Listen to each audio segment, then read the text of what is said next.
Welcome back to the show, everybody. I'm Titus here with my buddy Kevin Bagduxian. No, I'm just kidding. Bagdazian. And it's been a while since you've been down here, but it's good to have you at the shop. It's always a pleasure. Good to have you at the sweatshop today. Yeah. Got a whopping 3 hours of sleep last night. Got some on the Metaflight calls, but actually feeling pretty good right now. So yeah. We got some great podcasts coming. We got this one right now. We're going to talk about some good stuff, and glad to have you here, man, today. Thanks for having me. It's nice having people in person instead of just over the phone. Right? Yeah. Especially for the few we're going to do today. We're rolling out a bunch, boys. I mean, I've been dropping 2 a week again. I think I'm going to try to hold that steady to duck season, because then, once duck season starts, kind of it's a little tough to get 2 out a week. But we're going to have, I told you guys, I think a couple episodes ago, that we're going to have Mark Hennelly on again from CWA, and we're going to have some good, juicy topics there. So, yeah, we're looking forward to that. We're going to do a couple episodes with him. We're going to do this episode, me and Kevin, and then we'll see. Our voices might be a little done after 3 hours of casting. Yeah, got to get my podcast legs. You know, got to work into it. So let's start out. Before we go any further, I just want to remind everybody, thank you again for giving the ratings on Spotify and at Apple Podcast. So just keep doing that if you don't mind. If you're enjoying these episodes, give us 5 stars. So let's get into the meat and taters Pro Drive. Sounds good. Dude. Maybe we'll add a little dessert on after that. But the meat and taters, dude, of Pro Drive. Yeah. Man, they got some stuff rolling out. Right? Just last week, they were at that DU Expo or whatnot. I was wanting to go to that too, Dallas Motor Speedway thing. Yeah. Dropping the 50, dude, folks. It looks bad. Outboard, up top with that Pro Drive lower end, right? Yeah. So the best of both worlds. Yeah. Right? It's got the speed, of an outboard. What do you think that thing's going to run? Like run miles per hour? Or, gosh. I mean, just throwing a guess out there. I mean, obviously, rig setup, whatnot, how big your boat. But, I mean, it's got to be up there. I think KP might have said like 35. Okay. I'm sure, it's going to be dependent on your rig. If it's 17 or 1848 or if it's or a 60. But, I mean, a 50 horse on our type of rigs, like let's say a 48 or a 54, I mean, you got to be doing at least probably a 30 loaded up, or 35. Yeah. Right? Right now, how it is. Yeah. We got me, Thomas, Rocky, and some stuff in there. We were getting 30, like 30 and a half. Okay, well, then probably 35, dude. Yeah, I would think so. That's what I was thinking. I don't want to undersell it. I'm kind of spitballing here, but I mean, kind of a game changer. Dude, right? Outboard speed. Tahatsu. I mean, that alone, just the name of that's been around workhorse and just forever, right? Going and going. Yeah, absolutely. So, just a game. This is truly, I think, a game changer. I do too. Nobody's doing it. No. And I mean, it's a legit motor. These Briggs that we have, they're great, but they're kind of like toy motors. You can't do much to it. You could pump it up, but it's not going to get bigger. Right. So, right. You can't get, like I said, it's like a toy engine. So this is a legit 50 horse, like you could do anything with. Yeah. Right. Yeah. So not to even mention the instant reverse. Oh yeah, we haven't even talked about. I mean, I don't want to bounce off the 50 too quick, but I mean, what do you know about Tahatsu? I mean, they've been around for. They've been around. I'm not like too privy to it. Just what I've heard. Yeah, like they're a workhorse. They're just a solid outboard engine. Yeah. Right. Like I'm sure most people have heard. You guys got to go check out if you're on Instagram or Facebook. If you're not, go check it out. You could actually, even if you're not on those platforms, which there's still a lot of people that aren't, and I don't blame you one bit. If I didn't have something going on with social media, I would not even be on there myself, honestly. there's no purpose for me. But anyways, you could still Google new 50 horsepower Tohatsu on ProDrive in Google, and it would actually show you some threads like in Google to where you could jump on those apps even though you're not part of them, and you could see some of those little videos too. So they might, I don't know if they have anything on, someone snuck something on YouTube, because that can happen too. You know, people can pull those videos off. Well, I texted him while he was down there in Dallas. I said, okay, you just showed this.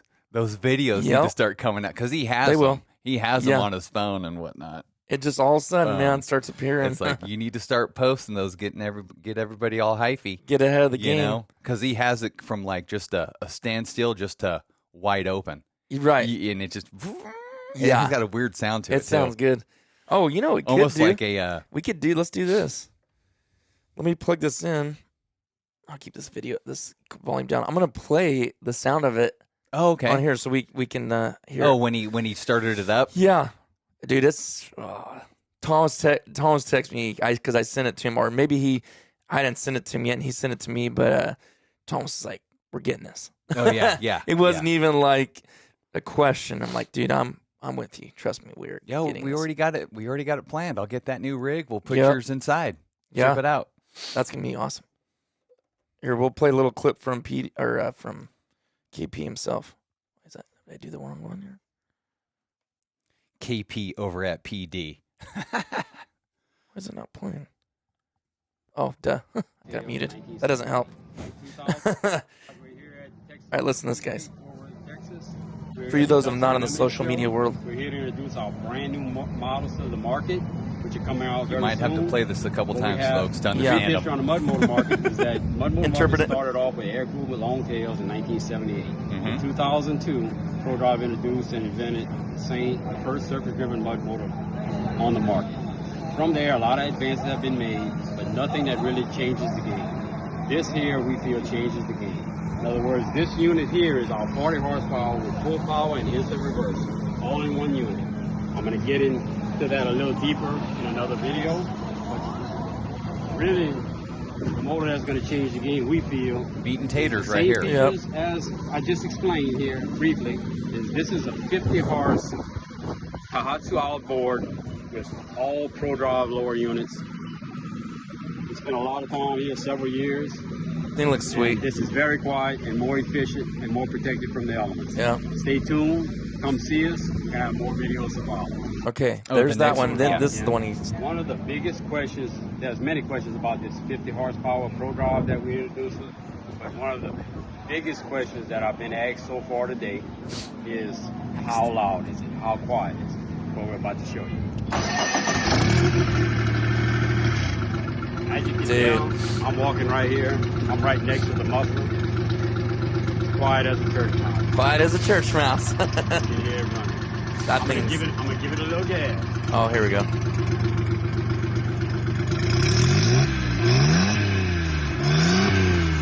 Sounds like my Honda Civic tuned out. That's it. That's the sound right there, guys. So, yeah. So that's for those of you that probably won't get on there or can't get on there, whatever. Give you little sound bites of what's going on there. But, I mean, you know, it's the first year, too, so we're not trying to say my wife's cat's busting through the door here. Yeah, I mean, so you don't know, but didn't he said in there something about several years? Oh, like they've been working on this for a while. Yeah. So I mean, not saying there's not a chance there could be some issues, but it's not like they messed with it for a couple months and threw it on the market. Yeah, they're not stupid. I think with everything, right? When you beta test, you're going to find maybe a little tweaks here and there, but change this, change that. You know, what's that? Change it. Just move the screw over. Yeah. Little things that aren't, going to change the whole integrity of what they got going on, right? So, but that's the plan. I plan on getting one next year. For anybody maybe living in here in California, I'll have a rig for sale. You know, my rig, it's the 1848 TDX with the 40. That's going to be going up probably after this duck season. And why don't you? So Kevin's a dealer too for ProDrive. So why don't you give him? Go ahead, and I'll let you give him your information. Yeah. So, like Titus said, dealer for PD out here. You can get a hold of me anytime. my email is on the website, rcoutboards@gmail.com. That's on the PD website, or my phone number, 916-402-4325. Yeah. And leave me a message. If I don't answer, I'll call you back and explain, the whole PD deal. Yeah. Yeah. Great guy to talk to. I mean, can't beat it. Yeah, I'm dealing not with you. You're easy going, so right. Can't go wrong. Just kind of spitting the facts. Yeah. It's a gear driven. And how long you been with them now? Oh man, You've been since wow. 2005. Exactly. You're not no. You've been around the block a few times with them. Let's put it that way. I'm not trying to. They're kind of apples to oranges when it comes to like the gator tail and the PD, and the mud bunny, because those are belt driven, right? PD is the only gear driven, and so they're a bit different in that regard. And I'll just be honest, they're not the fastest mud motor on the market, but they never engineered to be. Right. Their whole thing was get you in and out of the bad stuff. Right. Mm-hmm. So they're fast, but they're not, the fastest. But again, I've never really raced anybody out to my spot either. Yeah. We're not in the timber like never. In other markets, it could be, but in those markets too, they still run a lot of outboard. That's true. That's true. That's so very true. You lose a little bit of top end speed, but I mean, look at Kirk McCullough. He's still running that same outboard setup style and everything. That's what he wants. He ain't gonna change it because they're not like necessary in that timber. I guess right. You obviously look, they've lived and died by outboards for eons. Yeah. Right. Yeah. But and we were talking about this earlier when we were looking at our new setup. You were saying we were both saying kind of like it's not that we necessarily need a surface drive, a mud motor, whatever you want to call it, but it sure is not. It's like saying that with four-wheel drive, though. Yeah. Like, do you really want to go in situations and be stranded somewhere and stuck, or can't get to where the birds are because you don't have that four-wheel drive? I don't think so. Yeah, it's one and the same, right? Yeah. It's like four-wheel drive. Yeah, you don't use it all the time, but when you need to, you're glad you have it. Yep. Right? 100%. And that's pretty much a surface drive. And we can get, for us out here, it works for us. Other states, you don't really need them. Yeah. Right? As we talked about, right? You're running these rivers. You don't, need it, but hey, we got them, and that's how we travel. Yeah. Versatile, yeah. You got to be here. Yeah. Yeah. I think you really do. Yeah. Right? Yeah. I mean, we have a lot of ducks in this state, don't get me wrong, but they're not necessarily the easiest to come by or to get to, right? Yeah. So you need to have options. Yeah. Right? Outboards are nice, but it's better to have a surface drive. Yeah. I agree. I agree. 100%. If you could swing it. Yeah. Right? Right. Yeah, I mean, because I guess it just depends on how serious you are about what you're trying to do. That too. Yeah, I mean, you could play tides all day with an outboard. Yeah. We can kind of manipulate it or push it to the edge. Yeah. Right. With the tide and this, that, and the other. It just depends on how how hardcore you are, I guess. Yeah. Right. You could make an outboard work. But like I said, with options, if you want to consistently be in the birds or have the opportunity, you need, it's better to have that, right? It gives you more opportunity. Yeah. And that's all we're looking for, right? Any That's duck it. on a right, looking for more opportunity. Yep. Because you want to get away from folks or they're stale here. You just got to be diversified, right? Yeah. So. Never regretted that one time. Yeah. Never I didn't really need this. I didn't, whatever. Yeah, so to go over to a little bit to the instant reverse. What do you think about that? What I said to you a while back about the right. Like it's it was great perspective, right? Like you, Titus mentioned the what is it? The backup camera, right? Like we used to never have those, but having them is nice, right? Like so, I totally agree. I've gotten by with full power. And it's been fine. Having the instant reverse coupled with a full power would be better. I think I'd still prefer the full power if I had to get one, just because, for sure. We've used it, and I've used it up in places whereas you stayed in your boat. Yeah.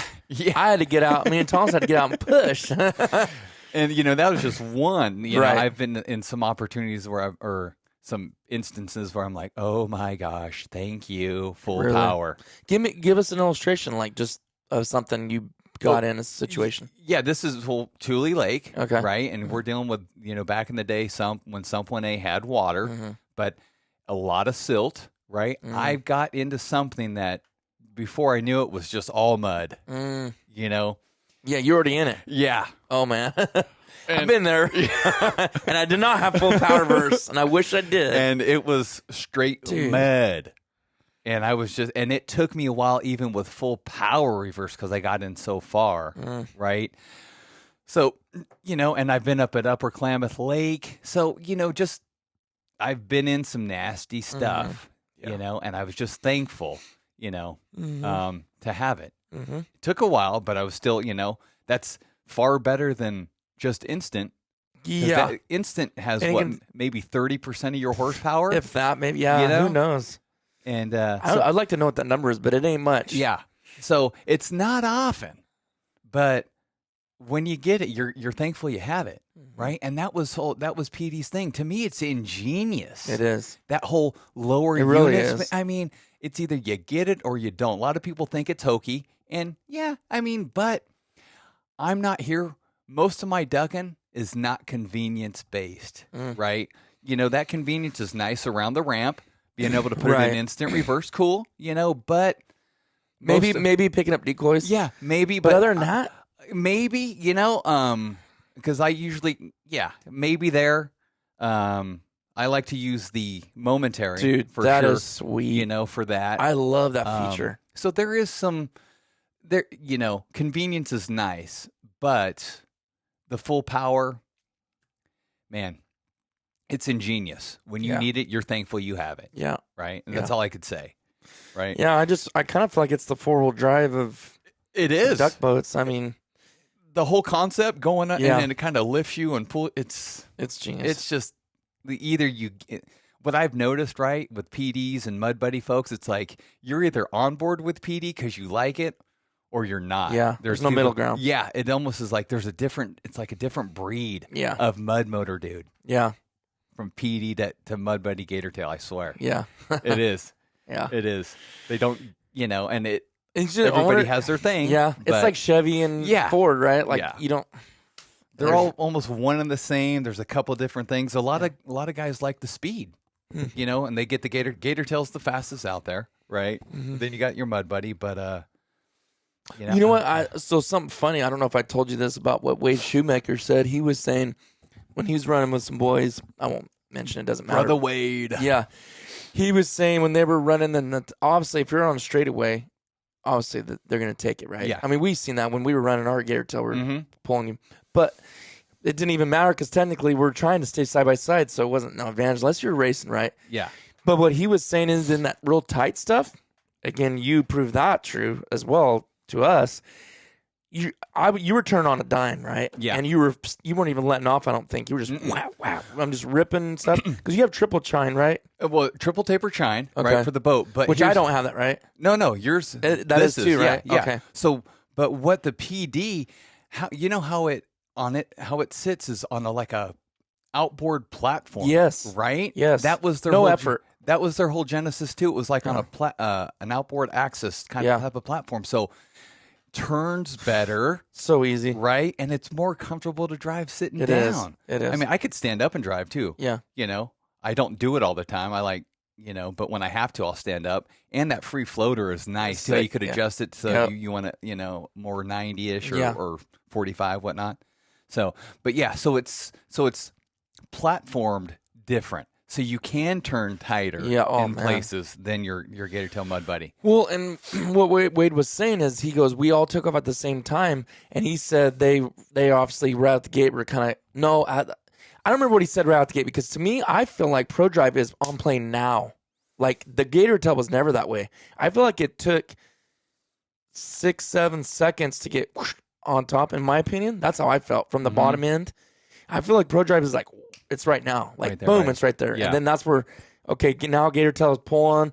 But then he said when they were doing the sharp stuff, running the river, whatever it was, tight river, like he said small, he said he didn't blow him by him because he goes, I never let off. Yeah. I didn't need to. Yeah. They were going so fast that in the corners and the turns they couldn't turn. He goes, they were sliding up into the banks. And that's boat stuff too, like the chine. Right. Where, you know. So, boat plus, yeah. Yeah, I was like, yeah, that's true, man. I mean, if you're looking like that, I mean, it's potato. Yeah, guess, it all it ebbs and flows, right? It's Yeah. all going to kind of wash out. Yeah. But I'm a gearhead. Yeah. You know, I did my research back in the day, man. I talked with Kyle for, talk to him, talk with KP, talk with Brian when Brian was back answering phones before, and then talking with folks around here, like, what would you prefer? Like some gearhead or wrench heads, right?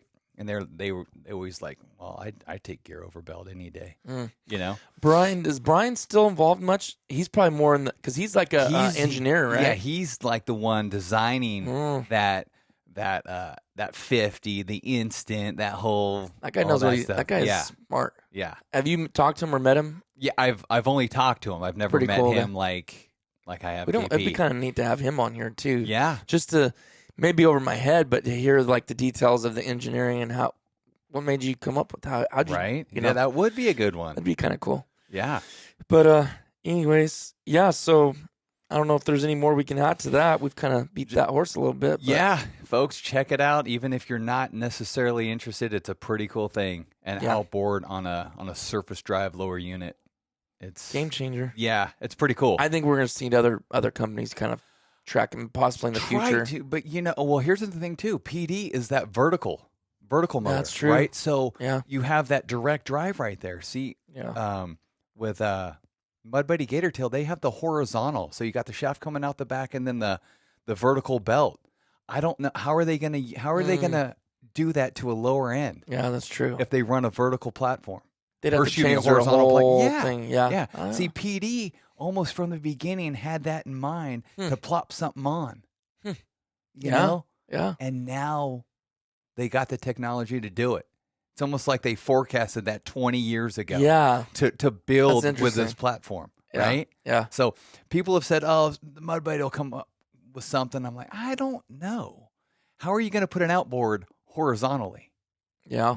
Because theirs is all horizontal drive coming out the back rather than, like I said, PD going vertical and going directly to the gear. Theirs comes out the back and then hooks up to the pulley system. Yeah. I don't know, dude. Maybe that ain't doable. I don't know. Yeah. I think they might have it cornered. They might. That's good. So, be interesting how this plays out over the next 5 years. Yeah. At the very least, hey, we love PD. They got something for us. Yeah. We'll be rocking that stuff next year. I'm excited, dude. And you mentioned that last year about the Tohatsu, and I was like, oh man, they're it's evolving. Been out. It's just been just really trying to refine that engineering to get it all ready for production. I can't wait till they show some footage of them ripping on the water. That's what I said. Yeah, I was like, KP, you got to start putting out them videos you have on your phone. Yeah, Oh, he has them. Yeah, he just hasn't. I've seen them. I wonder why he hasn't put them out yet. Well, because I just kind of give the draw. Well, I'm sure he didn't want to put it out before they officially dropped it, right? What's he say about it? Is he all pumped about it? Oh yeah.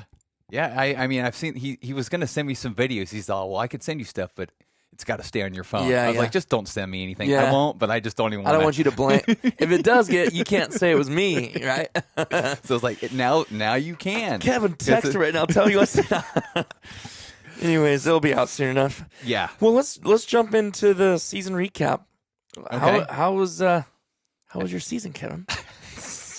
Oh, I'm glad you asked. No, it was another phenomenal season, man. For us local guys here. Yeah. Well, I'm sure probably across the country. I mean, the weather was crazy this year. I think throughout the country, we got a ton of water, as did other states as well. Yep. So we had some extra opportunity, right? Yeah. You got to take advantage of down in your hood, up in my hood. I got to do it too. It was nice. Yeah. It was very nice. Yeah. Some of the goals I had I would never reached without that. right? Yeah. And it's just such a great opportunity, man. And for us boaters, it's just like, man, it's just couldn't have had a boat at a better time, dude. Know? Oh, I mean, know. it was only my second season. I mean, we couldn't have had that any better. Oh, it's perfect. Oh my goodness, because you basically had a year under your belt, so you got that experience, and exactly. And it's not like you're just like, oh, how do I do this or that? It's like you're comfortable. Yeah, dude, it was. I mean, it's to the point where your buddies are like, "You're going out again? Yeah. Isn't this your 12th day in a row?" It's like, yeah. We're in the Rockies. Yeah, right. It's flood season. It's flood season. God, you know, only once every 7 years, maybe 12 years. Right. It's so hopefully. I know that's another thing with our reservoirs being full. Crazy snowpack here. That won't even melt at the end of summer. So you're going to figure like these reservoirs are going to stay fairly full. Yeah. If we're not going to sell a ton of water to LA. Anyway, so if we have a halfway decent winter, we might be out there again. You know, we'll see. Fingers crossed. Let's do our El Nino update, dude. Oh yeah. Well, tell me some stuff, man. What have you been seeing? Oh man. So I'm gonna pull up something too. It's looking good. Yes. As far as kind of paralleling other flood years that we've had, which would be kind of crazy 2 years in a row if it does do something. Well, it was. I mean, when have you ever really seen that? 2 years. Yeah. I don't. Well, it kind of did it in 18 and 19, but see, the 19 year, it flooded in February after duck season. Okay. In 19, I think we had something in 18 and then 19, but it was after duck season. So it was kind of it was a late. It was a late. Yeah. Yeah. So, I think the back-to-back years is global ocean temperatures reaches record high for April. I was going to say higher than 16 and 17, folks. Yeah. These temperatures, and which was good. It was a flood year, but it was a brutal summer. You know how across the country it's all affects you differently. Right. It tends to be warmer in places and warmer winters up in that northern country. So the Canadas and Washington, dude, and so April 2023 was Earth's 4th warmest on record. Yeah, I don't know. Is that good or bad? Probably bad. Because of the ocean temperatures. Yeah. That's why the El Nino thing is being such. See, they were supposed to update this on May 11th. What is today? So it should have been updated yesterday because I wanted to look at that. You had sent me a deal from NOAA about, was that you? I think it was. Or did I just, because you sent me some other stuff talking about. You may have seen, I don't know what. I think I seen it. I'm like, I put a reminder on my phone to go read the article, but I'm thinking they didn't release it yet, unless this is what they're talking about, just this temperature thing. Well, it is warmer, and people are getting a little spooked. This is definitely supposed to be a hot summer. I know, which is not what I don't remember what 16 was like. Apparently 16 was a hot year. I don't know. I don't remember either. And it's supposed to be, but man, look how hot last year. I mean, this last season we must have had, dude, we were hitting 110, 115 all the time. Remember last summer? Yeah. Which is not normal. Yeah. If you look at the long history, it's usually, we were talking about this with someone the other day, it was always like, it felt like you got 2 weeks out of the year where you were 100 plus. Yeah. But now it's like, because a little more consistent. It's been more consistent where we're getting 105, 110, sometimes 150. I think we hit 117. 118 last year on one day, I remember. Cripes. Insane, dude. So, more or less, supposed to be hot. If you're an adult, it sucks. If you're a kid, hey, it's like, oh, cool, we'll go swimming more. I know. But they're like, whoa, this could be brutal winter. Wet winter for us. Right. So. Which is right up our alley. Selfishly, right as the ducker, we're like, yeah, let's do it. But, for the unfortunate folks that may, that it sucks. Flooding and stuff like that, you don't want that. But ducking wise, this could be back-to-back water years, dude. And, that would be nuts.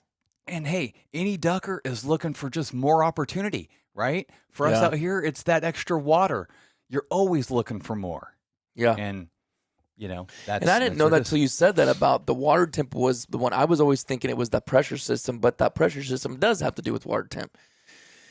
Because right here it says the average U.S. temperature for the year to date was 40.9 degrees, which was 1.8 degrees above average, ranking in the warmest third of the climate record. So that was what you were talking about. Mm-hmm. And then this says up here, it says in April, it was ranking the month in the middle third of the 129-year climate record. That's kind of nuts. Oh, yeah. And what year was that, 96 or 97? You sent those clips from back in that nuts back up. That was 97, 98. 97, 98, okay. That was another I banger. remember that as a kid. We were kayaking down my buddy's street down here. I mean, in the city. Yeah, yeah, Like, yeah.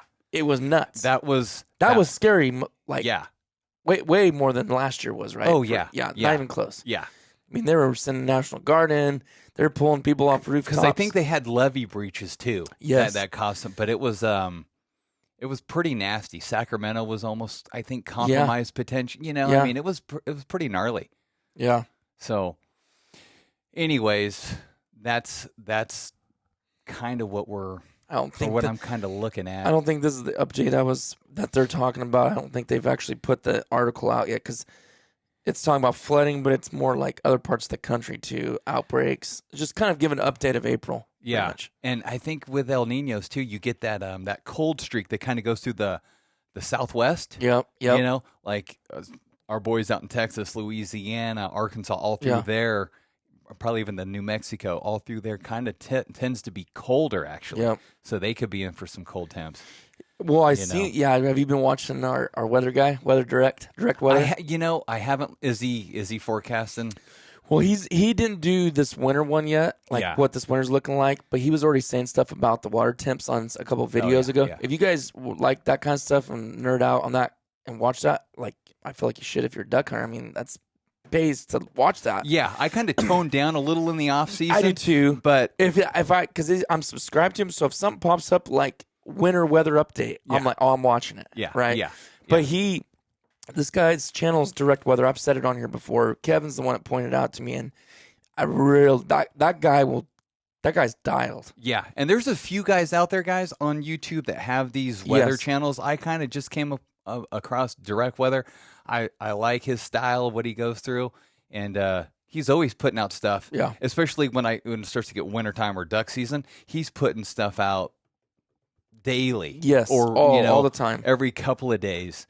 And it's something nice because we travel a lot too. And for guys all over the country, maybe traveling up to wherever they're going, you watch him and he basically covers the whole country. So you can kind of know what you may be dealing with. You're like, okay, when we get there, it's going to be some crazy great weather or whatever. Because the graphs he's showing, he don't even have to say each city or state. It's just the way the graph shows it. You know, if you're in that area, he has a zoomed in map. You're like, oh man, okay, I'm going to be right there. That's going to affect what I'm doing. And it's spot on. Yeah. It's spot on every single time. And I don't know if you noticed this, but a lot of weather apps this year were way off. I don't know if you've noticed that. Even after duck season. So, like, I'll bring up an example. Like, I'd go into work, and obviously for flying, I got to watch it a lot. Like, oh, yeah. I mean, it could be 8 times a day I'm looking at all the detailed stuff because can I get over here to pick this person up or this call? Right. And it would say, it was when it was still pretty wet in February and March. And it would say like a 10% chance today, thunderstorms, broken ceilings, this, da-da-da. And dude, it rained all day. Yeah. I was like, man, and it happened for weeks. It was not ever accurate. So it made me as a pilot, like really skeptical on like, I don't think I'm going to take this call, because. Oh, yeah. And thank goodness there were several times we didn't go on them because I turned it down for weather. It was like, ooh, good thing we didn't because there was lightning. I mean, it was worse than the worst. And it was like, it said it wasn't even going to rain. Yeah, it's supposed to be sunny. So I think just this whole weather system was just messing everybody think so up. Too. I mean, look what it did. I mean, just my mind's on it. So I talked to Paulie yesterday, right? Okay. He's actually going to go do some Turk hunting. Oh, is he? But yeah, over in Idaho. But Utah got douche too with water, among all these other states, right? So so like he's and I talked about bumped. And I was like, oh, get a hold of Titus, because you guys had been talking about maybe doing, and this I think is the year. Is the year? Yeah, I want to. If he's everywhere because I told you I left my schedule. I haven't. I told him. I left it open for a new adventure. Yeah. Whether that's, wherever. And he said if any year's the year. Did he really? Yeah. because water is everywhere there now. Does he? I mean, he uses his boat probably all the time there because he hikes a lot too. Because there wasn't any water left. You know what I mean? He doesn't want to hike. Well, no, but he has to. To. So now, his like. What does he have? I forgot. He's got a Mud Buddy. Okay. Carb Mud Buddy 35 and a Gator Tracks. Oh, that's like right. 1654. That's right. So it's kind of short and wide. That's right. Yeah. I remember seeing his boat. I just couldn't remember exactly what. And it's got a wide open land. It's perfect for him. You know how these boat setups are kind of dialed for everybody's personal interest, right? So. Yep. But yeah, so you might be doing the TA thing this year. Dude, that would be so fun. I've been wanting to go for a long time. The timing's not been right, but this could be the year maybe. Yeah. Water everywhere. He's got a lot of good spots. Oh man, dude. So. And you know what? Luna. Mm-hmm. That guy. That's who he's going with turkey hunting right now. I mean, obviously, it's funny how associations lead to more friendships, right? Because you're like, this dude's a legit dude. So he's been following me for ever since we went on that hunt, I think. Because yeah. I don't know, dude. The world, we've talked about this so much. The world of duck hunting and getting those tight friends and those guys that are hardcore is just, it's a cool thing, man. It doesn't mean you got to hunt all the time together. Yeah. We only hunted together last year once. Yeah. I think it went early. But how much did we talk about dude. duck hunting? Multiple times a week? All through the season? Oh, yeah. And we feed off the knowledge and, We're always, when you have that click or whatnot of those good guys, you're just, it's constantly, even though we're not shooting the same spots. No. We're just learning. Feedback and stuff. Yeah. Spitballing. Mm-hmm. Yeah, so, I mean, you said your season was phenomenal. I mean, technically, right, I shot a few less ducks. Yeah. Right? Numbers-wise, it was down. But, I mean, where do you draw the line with if it was good or bad? It was still crazy, like 355 or something. I think last year was 384. I don't know. It was something. That's a lot of ducks. So a lot of duck, but you can't judge it off of numbers. No.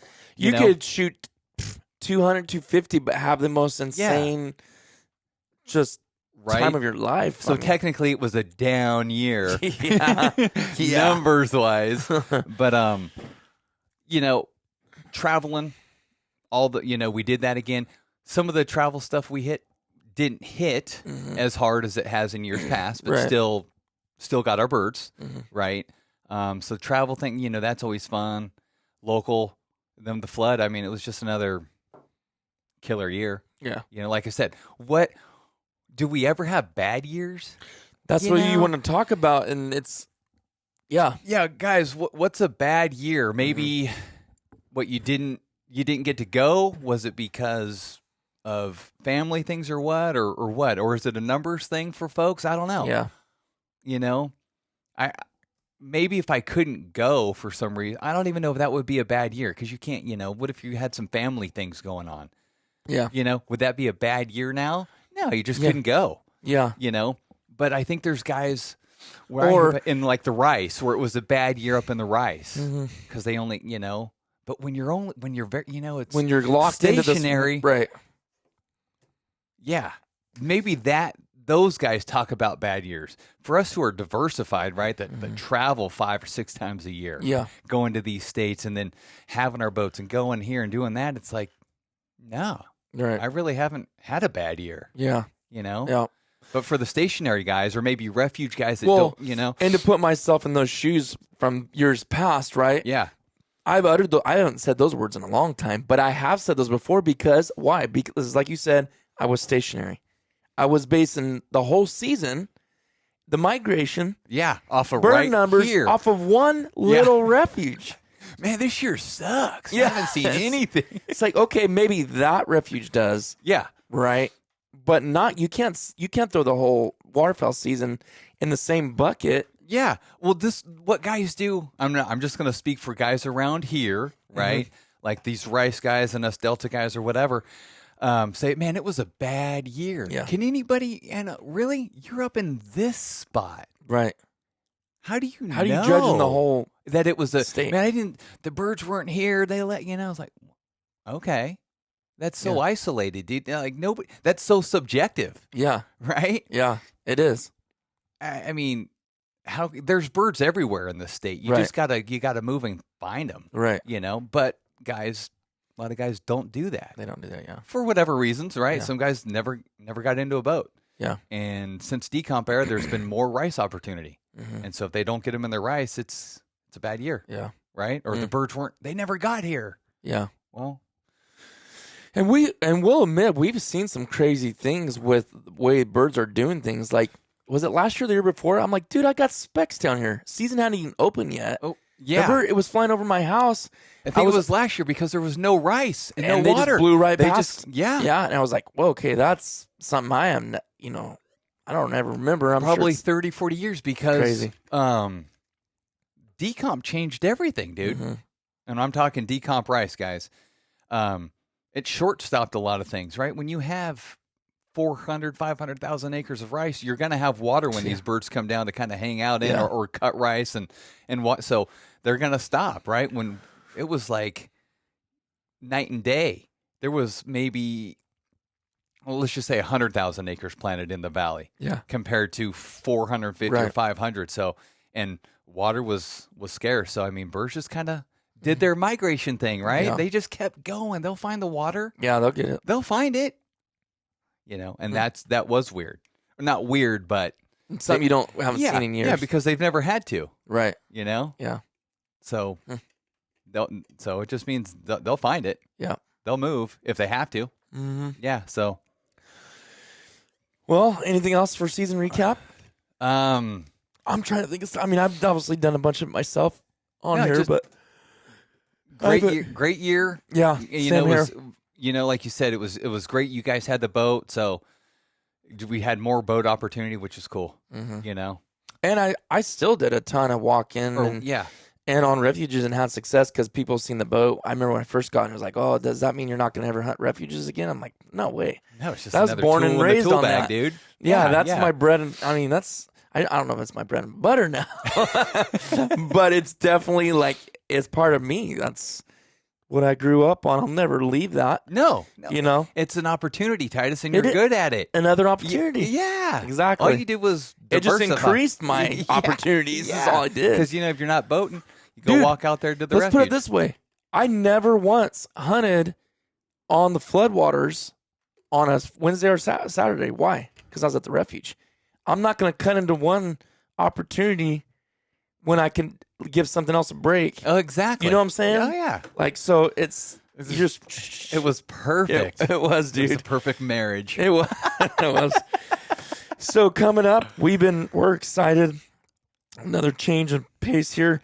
The Delta Waterfowl Expo. I can't wait. Dude, I'm so pumped. I'm sure everybody on here has heard of it, or they will now. You will now, because if you haven't, you guys need to look into it. I'm going. Me and Thomas are rolling, and then Kevin. Is Paulie going? Paulie's going. Preston's going. I think Gannon.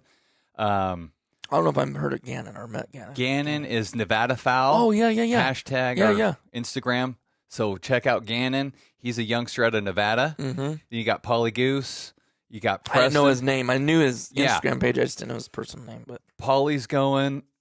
Preston. Vince is going. Okay. Vince is going to go with me. I'm going. Maybe even Dom. Oh, really? So yeah. Dude, gotta get Dom to go. Yeah, I know. He's we got a little posse wanting to go. Yeah. I mean, it's the only exclusive waterfowl event really duckers have going on, right? Yeah. You had that DU thing, but there's a lot of other things there too. Yeah. Right.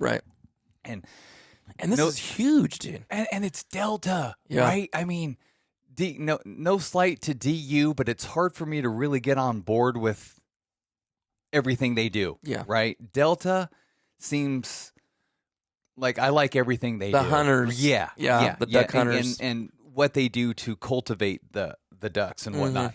So, late July, got that Delta Expo. July 28th through 30, Little Rock, Arkansas. Mm-hmm. And tickets are on sale now. And they're not that expensive, dude. No, they're not. I think it's, what is it, $10 a day or something? It's $10 a day, or you can get that 3-day that package for $25 or something. Yeah, I'm going to pull it up right now. Friday, Saturday, Sunday, it's at the Marriott, I think, right? Convention Center or something like that? State House Convention Center. in Little Rock, Arkansas, 101 East Markham Street. But yeah, right there, right next to the river. Let's see. Friday it starts at noon, goes till 6 p.m. Then they'll have that banquet, I think, Friday night. Friday night, I'm going to go to that. Yep. Saturday it starts at 9, goes to 5, and then Sunday starts at 9, goes to 4. But youth pass, ages 16 and under. I got to turn it this way because it won't show the whole. Oh, this is cool too. I didn't know this. When you buy, you actually get a 6-month subscription to Delta Waterfowl magazine. So that's kind of cool. Oh yeah.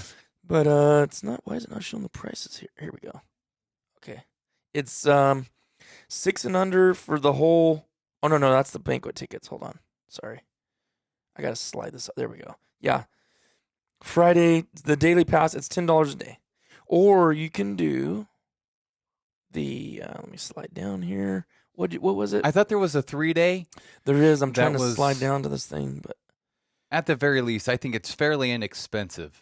Honestly, and for us duckers, man, it's an exclusive duck event. Yep. Every other organization has their own.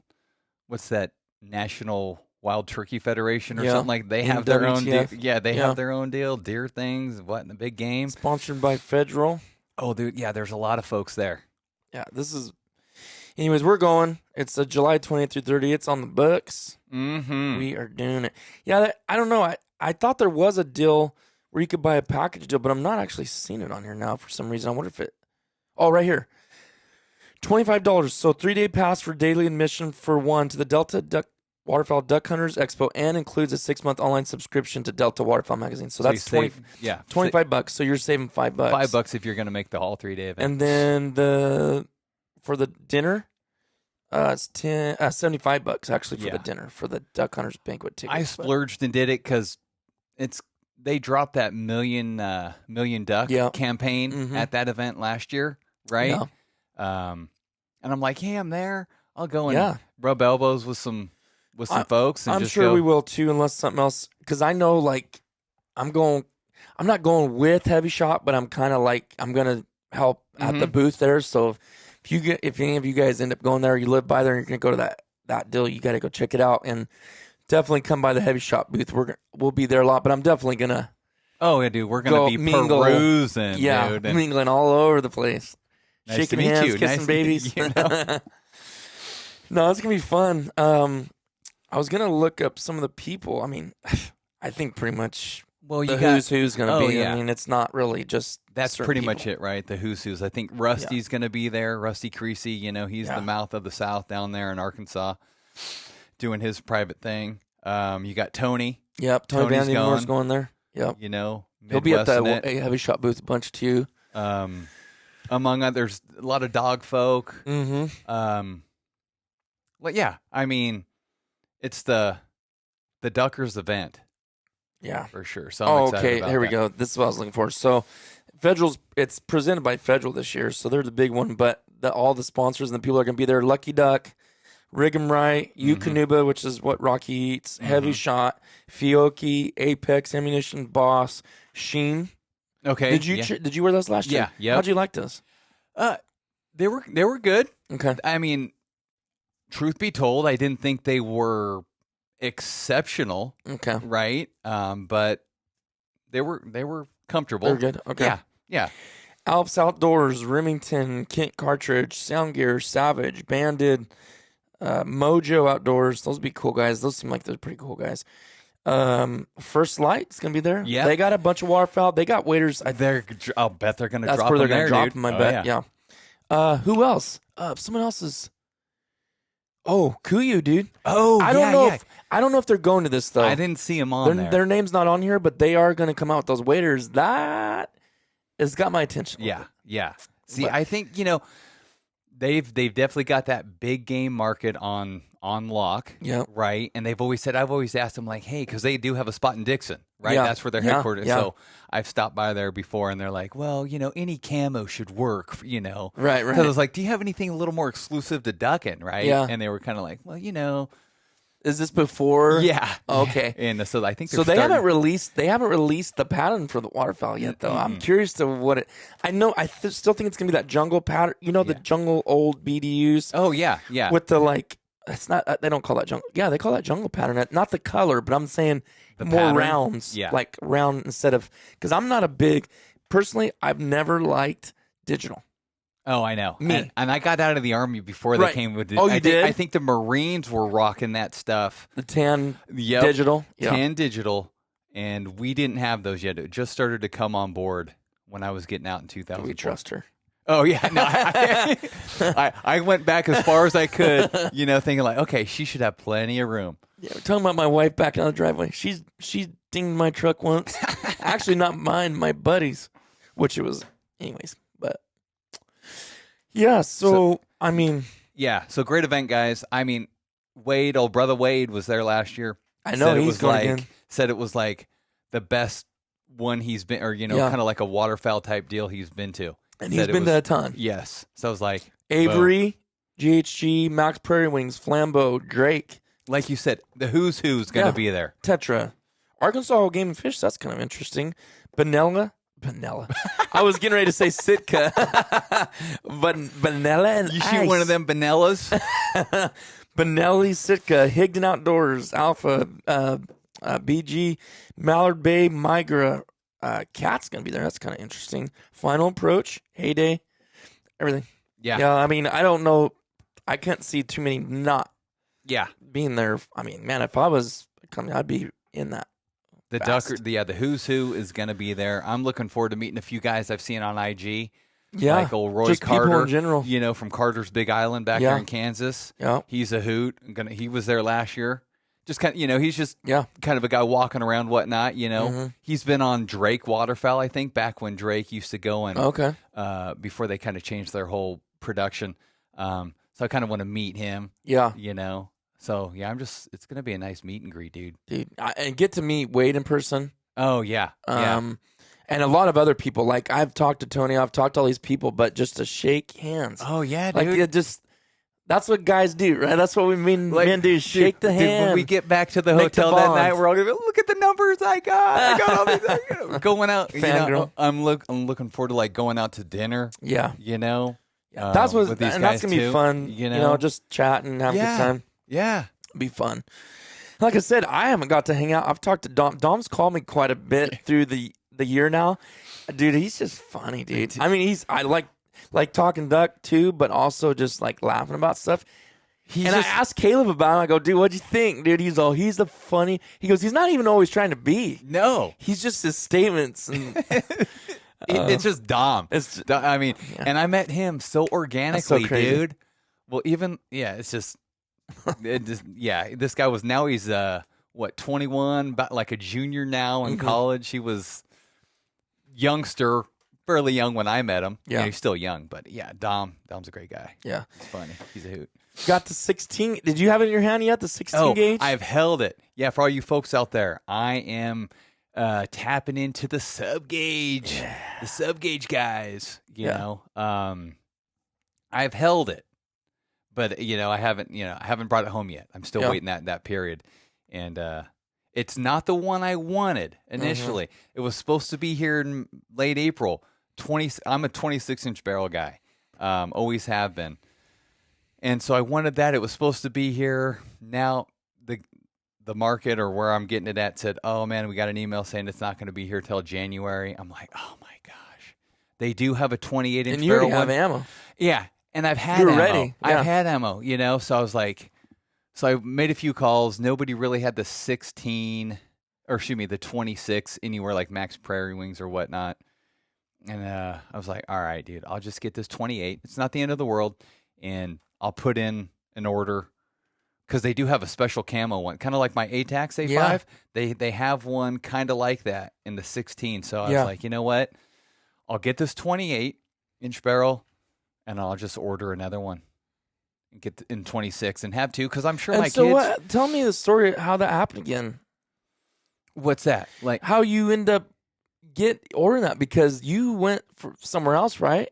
Well, you had to kind of call around, and I called around, and across the country of people who Browning had gave me a list of folks who had ordered more than one 16 gauge, right? So I made some calls, and then I got some intel about calling this place over by me, who's like a Browning rep. I was like, all right, so I called them, And he had one, like he's had this one for like a year. Yeah. You know, I was like, dang, really? Wow. But it was 28. I was like, the season's already almost over. Let's just see if we can order a 26. Yeah. And so we did. This is like in February. He said, okay. Where was this guy at? Bird's Landing. Oh, really? Bird's Landing, like hunting preserve over in Bird's Landing, like Rio Vista. Oh, area. really? Yeah. Oh, I thought you went out of state or had something out of state or something. No. So he was going to order it. Like I said, email came back. We're not getting it till January. I was like, oh my gosh. So I'm just going to go with that 28-inch barrel. Oh, you like are? I said, Okay. No biggie. And I'll order a 26 with the camo pattern I like and just wait till it gets here. Gotcha. And, you know, so you're going to have two of them? I think eventually. Yeah. Because I was thinking, too, my kids, when they grow up, I don't even know if I'll ever get to a 12 gauge with my kids. Have we even said what it was? Did we say it was a Browning? I don't know if we even said. We just saying 16 yeah, gauge. 16, yeah. Browning A5 16, folks. I'm a humpback lover. Me too. You know, I could probably go. I'd love to go to a 20, but like a Benelli or something, but I'm a humpbacker, right? So I just got to wait. I got to take these baby steps here in the sub-gauge market, man. Yeah. You know, 16, and I'm praying for that 20 to come out soon. Dude, I hope. You know, which it probably won't. Probably not. They're not going to take from that 16-gauge market. market. Why do you think that is that Browning is just dragging, dude? Oh, I don't know. Traditional, or maybe they march to the beat of their own drum. Because look what Benelli did, man. They 20 in the SB3, right? In that same SB3 platform. And the 28, they just went all in. Yeah, they did. You know, which is cool. And man, but I just can't get on. I'm a humpbacker, like I said. So baby steps, folks. I'm going to shoot the 16 exclusively. Maybe shoot the 12 for late goose because I have some 3-inch BB, right? And I don't necessarily have. So would it be more for getting rid of ammo, or would it more just because you not have that confidence in the 16? I mean, the 16, I guess I could get some BB. All I have is like twos or three shot, right? For my 16. I mean, I could probably shoot it it's bismuth. Oh, right? it is? Yeah. I could shoot it at geese. Yeah. So I probably would. Yeah. But especially with a 16. Yeah. A 20, I don't even question with business, even with geese. Yeah. And yes, for those of you saying you're not in Maine in the East Coast in the middle of winter, you don't know what kind of geese are. Yeah. I'm sorry. I would still shoot it, and it would still kill. I'd just probably tighten up my choke, dude, and put more pellets in that tighter group on that honker. It'll blow right through that heavy.